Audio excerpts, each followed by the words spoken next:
ভূমি পূর্ণভূমি, যেখানে একবার নয় যুগে যুগে এসেছেন ভগবান। এটা আমাদের অহংকার, এটা আমাদের গর্ব, অন্য কোথাও নয়, এই ভারতবর্ষে। সত্য ত্রেতা দ্বাপর কলি 4 যুগেই তিনি এসেছেন। তাই তো বিদেশিরা আমাদের দেশে এসে চরণ ধুলি আহা মৃত্তিকা মস্তকে দিয়ে বলে ধন্য ভারত ভূমি, ধন্য ভারতবাসী। তাহলে আমাদের দেশে একবার নয় ভগবানকে বারবার পেয়েছি, তাই না মা? এটা আমাদের গর্ব। সব থেকে বড় বিষয় এটাই, মহাপ্রভু যিনি এসেছিলেন বাঙালি মায়ের ঘরে, আমরাও সেই বাঙালি। যিনি বাংলায় কথা বলেন, আমরাও বাংলায় কথা বলি। মহাপ্রভু ইংলিশেও বলতেন না, উর্দুতেও বলতেন না, তামিল ভাষাতেও বলতেন না, বাংলা ভাষায় কথা বলতেন, তাই না? আজ আমরাও সেই বাঙালি, আমরাও সেই বাংলাতে কথা বলি, এটা আমাদের অহংকার। তাই তো দেখবেন বিদেশিরা এসে তারা এই দেশে এসে বাঙালিদের কাছ থেকে বাংলা ভাষা শিখতে চায়। কেন? মহাপ্রভু বাংলায় কথা বলেন, যদি বাংলা শিখতে পারি প্রভুর মতো আমরাও বাংলায় কথা বলবো। হরি বল। করুণাময় গৌর সুন্দর কলিহত জীবকে এই মর্তধামে পাঠিয়ে দিয়ে, এই ঘোর কলিযুগে পাঠিয়ে দিয়ে তিনিও এলেন কলিহত জীবের উদ্ধারের জন্য। কারণ তিনি যে আমাদের পিতা, সন্তানকে পাঠিয়ে দিয়ে যেমন বিদেশে ছেলে মেয়ে বাইরে গেলে মা বাবা ঘরে বসে চিন্তা করে না যে বিদেশে গেল কি করবে, কিভাবে থাকবে, অহরহ মাতা পিতা চিন্তা করেন। ঠিক তদ্রূপ যিনি আমাদের পিতা, তিনি আমাদের মনুষ্যকুলে জন্ম দিয়ে এই মর্তে পাঠিয়ে দিয়ে তিনিও স্থির নন। তিনি কি করলেন? বিলম্ব না করে নিজে ভক্ত হয়ে এসে এই কলিযুগে জীবের ঘরে ঘরে উদ্ধারের পথ খুঁজে বের করে দিলেন। ওরে হরিনাম কর, নামকে আশ্রয় কর, মহামন্ত্র জপ কর। এই করুণাময় গৌর সুন্দর যখন এলেন বাবা, আসতে সচী মায়ের কোল আলোকের এলেন আমার গৌর হরি। তারপর বিদ্যাভাসে দিগ্বিজয়ী পণ্ডিত হলেন। কথাগুলো একটু মন দেবেন, স্থির করুন, চিত্তকে স্থির করুন। ভজন অত সহজ নয়। অমৃত কথা আস্বাদন করতে গেলে হৃদয় মন্দিরের পাত্রটা সুন্দর করতে হবে। সব কিছু ভুলে গিয়ে একেবারে ডুবে যেতে হবে নামের মধ্যে। উদাহরণ দিয়ে বোঝাই, দেখবেন অনেকে টিভির সামনে বসে টিভিতে সিরিয়াল দেখে আর তার মতো সে বকতে থাকে, মার মার, ওকে বল, এই তুই যাবি না, এই তুই করবি না। দেখবেন অনেকে বলে টিভিতে চলছে সিরিয়াল, বাইরে বসে বসে সে যেন মনে হচ্ছে এর মধ্যে এমন ভাবে ডুবে গেছে, ওই দেখবেন অপরকে জ্ঞান দেবে, এটা কর ওটা কর। তার মানে কি? মোহিত হয়ে যায়, সিনেমা দেখতে দেখতে ডুবে যায়। ঠিক ওইভাবে ডুবে যেতে হবে কীর্তনের মধ্যে, ভগবানের লীলা কথা আস্বাদনে ডুবে যেতে হবে, তবেই তো বুঝবেন লীলার মাহাত্ম্য কি। করুণাময় গৌর হরি এলেন, আসবা মাত্রই তার বাল্যলীলা সম্পন্ন করে তিনি নবদ্বীপের মস্ত বড় দিগ্বিজয়ী পণ্ডিত হলেন। তারপর তার পিতা জগন্নাথ মিশ্র তিনি ইহলোক ছেড়ে পরলোক গমন করলে গয়ায় গিয়ে বিষ্ণু পাদ পদ্মে পিতার জন্য পিণ্ডদান করলেন মহাপ্রভু। পিণ্ডদান করে নবদ্বীপে ফিরে এসে কলিজীবের উদ্ধারের জন্য মহামন্ত্র তিনি বদনে গাইতে লাগলেন, নিজে আচরণ করে জীবকে শিক্ষা দিতে লাগলেন। প্রতিনিয়ত শ্রীবাসের ঘরে হরিনাম করে। শ্রীবাস, এই যে শ্রীবাস পণ্ডিত, যিনি দেবর্ষী নারদ কলিত হয়েছে শ্রীবাস, শ্রীবাস আমরা প্রত্যেকেই যদি আমাদের হৃদয় মন্দিরটাকে শ্রীবাস করতে পারি, শ্রী মানে সুন্দর, বাস মানে বাসা, এই জায়গাটাকে যদি সুন্দর করতে পারি, এখানেও সদা সর্বদাই ভগবান বিরাজ করবেন। তা সেই শ্রীবাসের ঘরে মহাপ্রভু ভক্তগণকে সাথে করে নিয়ে প্রতিনিয়ত হরিনাম করেন। আজও করছেন হরিনাম ভক্তগণকে নিয়ে। হঠাৎ আমার গৌর হরি শ্রীবাসকে ডাকলেন, শ্রীবাস, শ্রীবাস, আজ আমি তোমার ঘরে হরিনাম করছি বটে, কিন্তু আমি জানি না আজ আমি হরিনাম করে কোনো আনন্দ পাচ্ছি না। কেন বলো তো? শ্রীবাস পণ্ডিত বলছে, সে কি দয়াময়, কি হয়েছে তোমার? জানি না শ্রীবাস, কেন জানি না বারবার ওই ব্রজের কথা মনে পড়ছে আমার। নাম করছেন আমার গৌর হরি। মহাজন লীলার পাশে দাঁড়িয়ে বললেন, দেখো দেখো সুন্দর লালা সচির দোলালা নাচত শ্রীহরি কীর্তন মে সুন্দর লালা সচির দোলালা নাচত শ্রীহরি কীর্তন মে সুন্দর লালা ওই না সচির দোলালা নাচত শ্রীহরি কীর্তন মেলা ভালে চন্দন তিলক মনোহর ভালে চন্দন তিলক মনোহর আলকা শোভন কপলন মে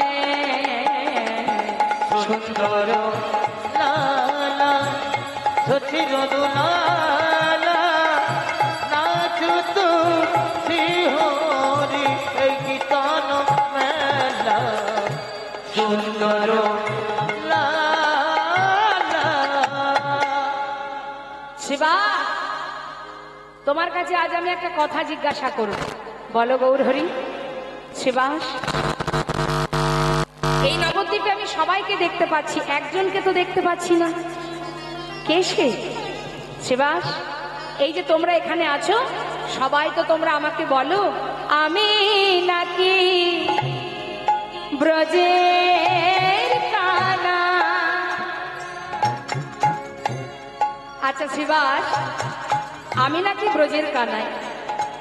আমি যদি ব্রজের কানাই হব তাহলে এখানে সবাই আছে, একজন তো নেই। বলো শিবাস, কোথায় আমার দাদা বলার? আমি নাকি ব্রজের কানাই? হরি বল। বলো শিবাস, কোথায় আমার দাদা বলায়? ও তার দর্শনে আমি প্রাণে মরি, তার অদর্শনে আমি প্রাণে মরি, তার অদর্শনে আমি প্রাণে প্রাণে মরি। হরিব, তার অদর্শনে আমি প্রাণে মরি। একবার বলো শিবাস, তোরা করি, বলো শিবাস, তোরা করি, বলো কোথায় আমার হলো ধরি? বলো শিবাস, তোরা করি, কোথায় আমার হলো ধরি? একবার বলো শিবাস, তোরা করি, কোথায় আমার হলো ধরি? একবার বলো হরি বল, হরি বল, কোথায় আমার হলো ধরি? একবার বলো শিবাস, তোরা করি, কোথায় আমার হলো ধরি? বলো বলো শিবাস, তোরা করি, তোর দর্শনে আমি প্রাণে মরি, তার দর্শনে আমি প্রাণে মরি। বাবা, বৃন্দাবনের বলরাম কিন্তু কলিযুগে দুটো অংশ নিয়ে এসেছেন, একটা হচ্ছে নবদ্বীপে, আরেকটি অংশ হচ্ছে রাঢ় দেশের মাটিতে, বীরভূম জেলা তারাপীঠে। যারা গিয়েছেন নিশ্চয় দেখেছেন, একটু এগিয়ে গেলেই পরে আমাদের নিত্যানন্দ প্রভুর আবির্ভাব স্থান, জন্মভূমি। তা সেই বীরভূম জেলা রাঢ় দেশের মাটিতে একচক্র গ্রামে এলেন আরেকটি অংশ। এই দুটো অংশ যত সময় এক না হবে মা, তত সময় কিন্তু পরিপূর্ণ আমাদের নিত্যানন্দ প্রভুকে আমরা পাব না। তা আরেকটি অংশ নবদ্বীপে সচিমায়ের বড় ছেলে, নাম কি তার? বিশ্বরূপ। তিনি যখন সন্ন্যাসী হন তখন তার নাম হয় শঙ্করারণ্যপুরী। এবার এই শঙ্করারণ্যপুরী আরেকটি অংশ পাবার জন্য নানা তীর্থ ঘুরে বেড়াচ্ছে। আর এদিকে হারাই পণ্ডিতের ঘরে যিনি এলেন, যার নাম দিল কুবের। ছোট্ট ছেলে একটু একটু করে বড় হচ্ছে, তো এলেন ছোট্ট কুবের। যখন তার 12 বছর বয়স, সেই সময় তারই সমবয়সী বন্ধুদের নিয়ে মাঠে গিয়ে তারা খেলা করে। যখন মাঠে গিয়ে খেলা করে সমবয়সী বন্ধুদের নিয়ে, মা বাবার চরণে প্রণাম জানিয়ে বনে গিয়ে খেলা করে 12 বছরের ছোট্ট ছেলে। কিন্তু তার খেলা কি অন্যান্য শিশুদের মতো নয়। তার খেলা কোনোদিন রামলীলা খেলা, কোনোদিন কৃষ্ণলীলা খেলা। রাড়ি দেশনা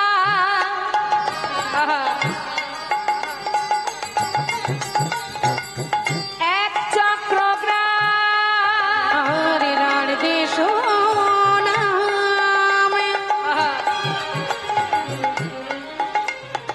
এক চক্রগ্রাম,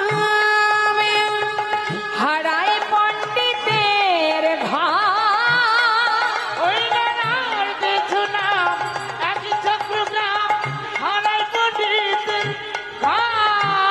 শুভ মাঘ মাস শুক্লা ত্রয়োদশী, মাঘ মাস শুক্লা ত্রয়োদশী, জনমিলা হল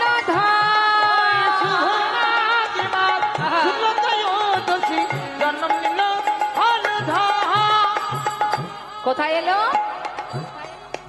ভীম একাদশীর পরের দিনকে কি বলে মা? দ্বাদশী। তার পরের দিন নিত্যানন্দ ত্রয়োদশী তিথি। সেই দিন এসেছিলেন আমাদের বৃন্দাবনের বলরাম এই কলিযুগে কুবের রূপে, আরেকটি অংশ বিশ্বরূপ হয়ে। এবার এদিকে কি হলো?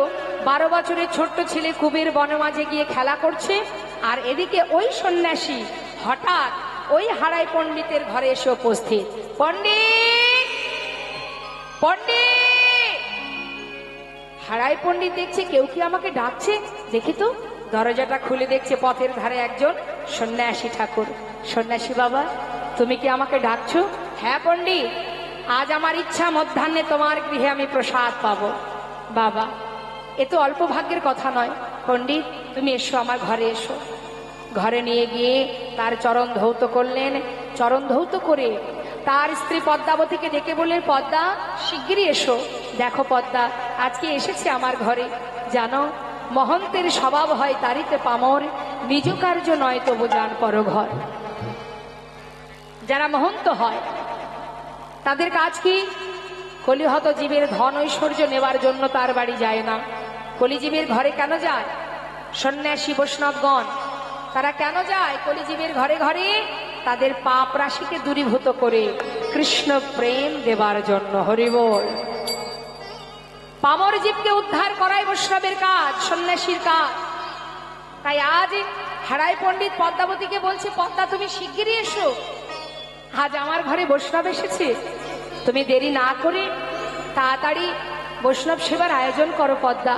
জানো, বহুজনের স্বীকৃতি থাকলে তবেই গৃহমাঝে সাধুগুরু বৈষ্ণব আসে। কথাটা কিন্তু ঠিক বাবা। শুধু অর্থ থাকলেই হবে না মা, ধন ঐশ্বর্য থাকলেই কিন্তু গৃহমাঝে হরিনাম সংকীর্তন হয় না। ধন ঐশ্বর্য থাকলে আপনার ঘরে সাধুগুরু বৈষ্ণব আসবে না। আপনি নিমন্ত্রণ করলেও আপনার বাড়িতে আসবে না যদি আপনার স্বীকৃতি ভালো না থাকে। আর এমনও কোনো ঘর আছে, কুড়ে ঘর, দেখা গেল সেই ঘরে প্রতিনিয়ত সাধুগুরু বৈষ্ণবের চরণ ধুলি পড়ছে। এগুলো স্বীকৃতি, এক জন্মে হয় না বাবা। পুনঃ পুনঃ ঘষণে সুগন্ধি চন্দন, পুনঃ পুনঃ পুড়াইলে উজ্জ্বল কাঞ্চন। পুনঃ পুনঃ জনমে ধর্মে হয় মতি, পুনঃ পুনঃ সাধনে অধমে পায় গতি। বহু জন্মের স্বীকৃতি লাগে, তারপর গৃহমাঝে সাধুগুরু বৈষ্ণবের চরণ ধুলি তুমি পাবে। আজ বৈষ্ণব এসেছে ঘরে, কত আনন্দ। পদ্মাবতীকে বলছে, জানো পদ্মা, সেবার আয়োজন করো। অনেক ভাগের ফলে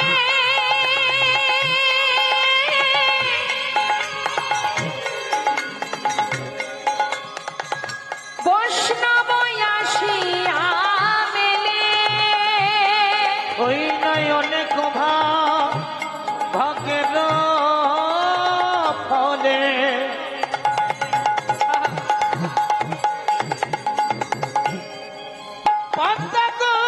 হরি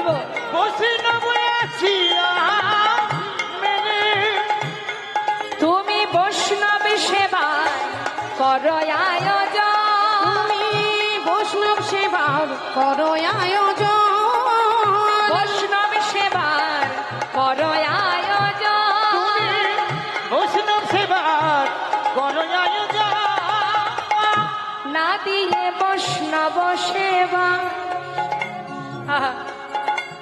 নিস্তার পেয়েছে।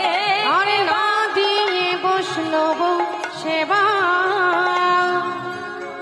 তুমি নিস্তার পেয়েছ কেবা, তার সাক্ষী যুধিষ্ঠিরাজ, তার সাক্ষী যুধিষ্ঠিরাজ, বলো তার সাক্ষী যুধিষ্ঠির, তার সাক্ষী যুধিষ্ঠির। বৈষ্ণব সেবা করো আয়োজন, গো বৈষ্ণব সেবা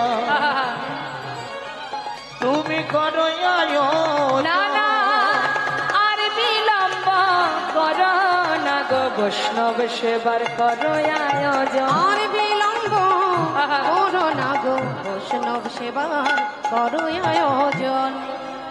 পদ্মা আর দেরি করো না, তাড়াতাড়ি বৈষ্ণব সেবার আয়োজন করো। ঘরে তো কিছু নেই মা, কি দিয়ে সেবা দেবে?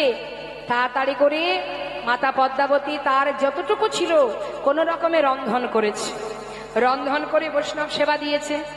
বৈষ্ণব সেবার পর সন্ন্যাসী ঠাকুর বলছে, মা আমি তো সেবা করলাম, এবার তোমরা দুজনে সেবা করো। হঠাৎ মাতা পদ্মাবতী বলে উঠলেন, সন্ন্যাসী বাবা, 7 নয় 5 নয় আমার একমাত্র পুত্র, নাম তার কুবের, সেই যে বনে গেছে খেলা করতে, এখনো ফিরে আসেনি। আমার কুবের ফিরে আসুক, আমরা একসঙ্গে সেবা করব, ততক্ষণে তুমি বিশ্রাম করো। মায়ের মুখের কথা শেষ হতে না হতেই এদিকে 12 বছরের ছেলে কুবের আমার সীতারাম সীতারাম সীতারাম গাইতে গাইতে আসছে।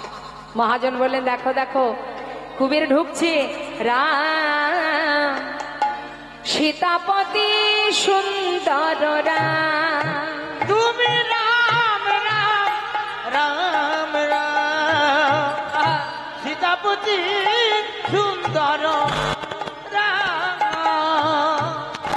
হে সীতাপতি।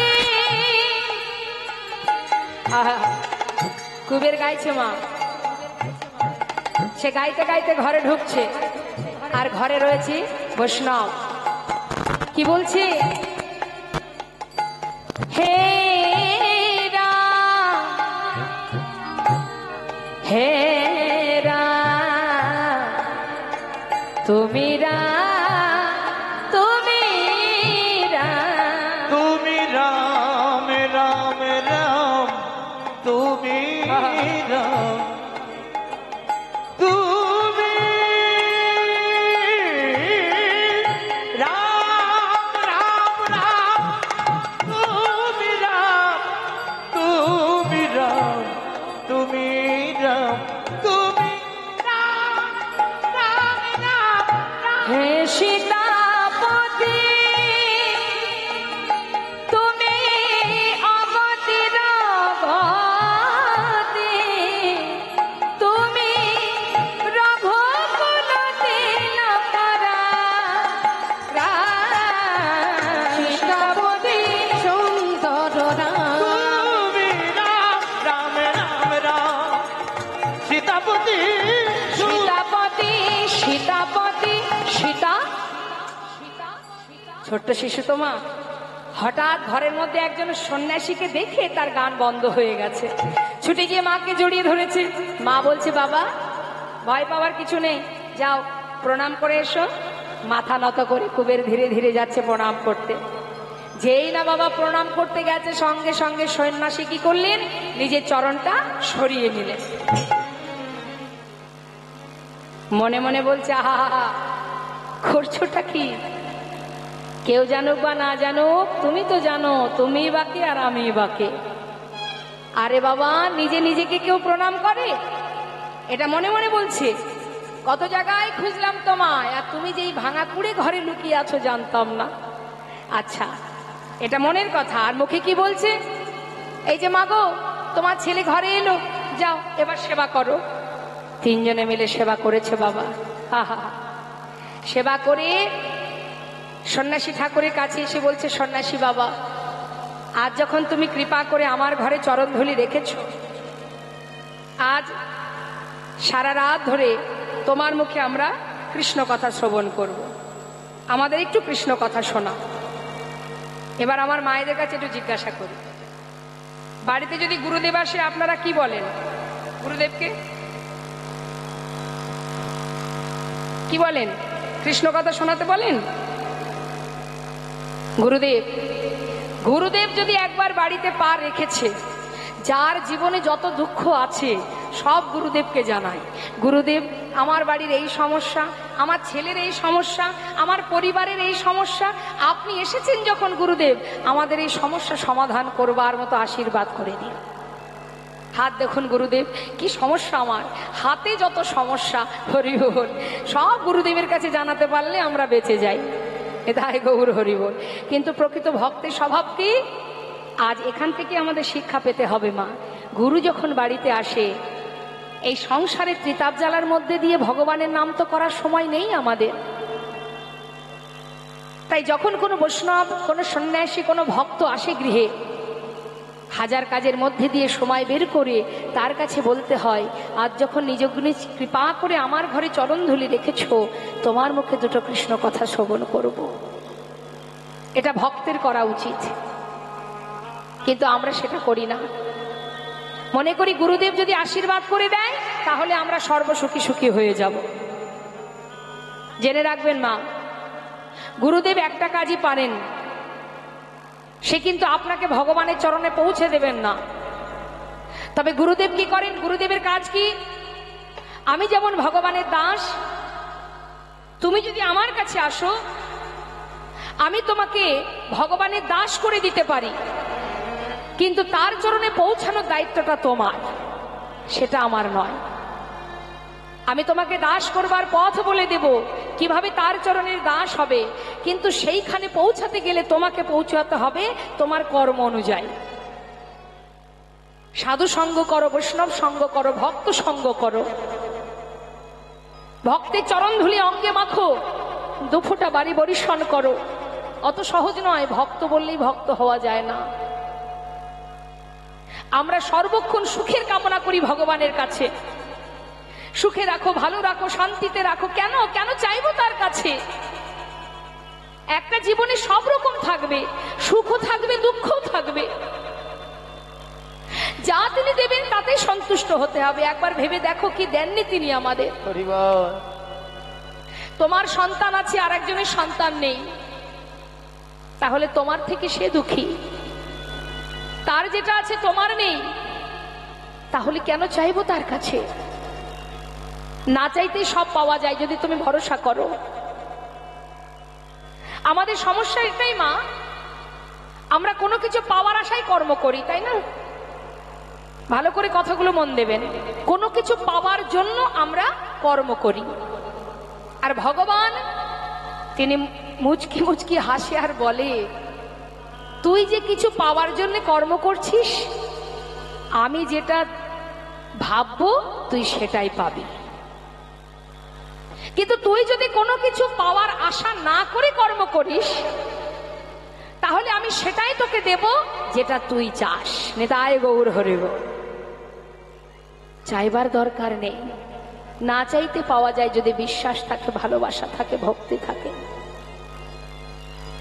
সাধু সঙ্গ সর্বশাস্ত্রে কয়, লব মাত্র সাধু সঙ্গে সর্বসিদ্ধি হয়। সুন্দর একটা দৃষ্টান্ত একটু দিই বাবা। সাধু সঙ্গ করলে কি হয়? ভগবানের চরণ পাদপদ্মে পৌঁছানো যায় যদি ভক্ত সঙ্গ করা যায়, সঠিক পথে যদি আমরা যেতে পারি। সাধু সঙ্গ, ভক্ত সঙ্গ করলে তার কি ফল বাবা? এক মৌমাছি আর এক গোবরে পোকা, দুজনের মধ্যে খুব বন্ধুত্ব। দুজনের মধ্যে এত সুন্দর বন্ধুত্ব, হঠাৎ একদিন বলে উঠলেন, হ্যাঁ রে বন্ধু, এই বন্ধু, বলি প্রতিদিন তুই আর আমি একই সঙ্গে বসে আমরা আমাদের দুজনের মধ্যে যে বন্ধুত্ব আছে, আমরা গল্প করছি, আহা আপন মনে নিজের ভাষায়, কিন্তু আজ পর্যন্ত এতদিনের বন্ধুত্ব, আজ পর্যন্ত তোর বাড়িতেও আমি কোনোদিন গেলাম না, তুইও আমার বাড়িতে কোনোদিন এলি না। তা বলি বন্ধু,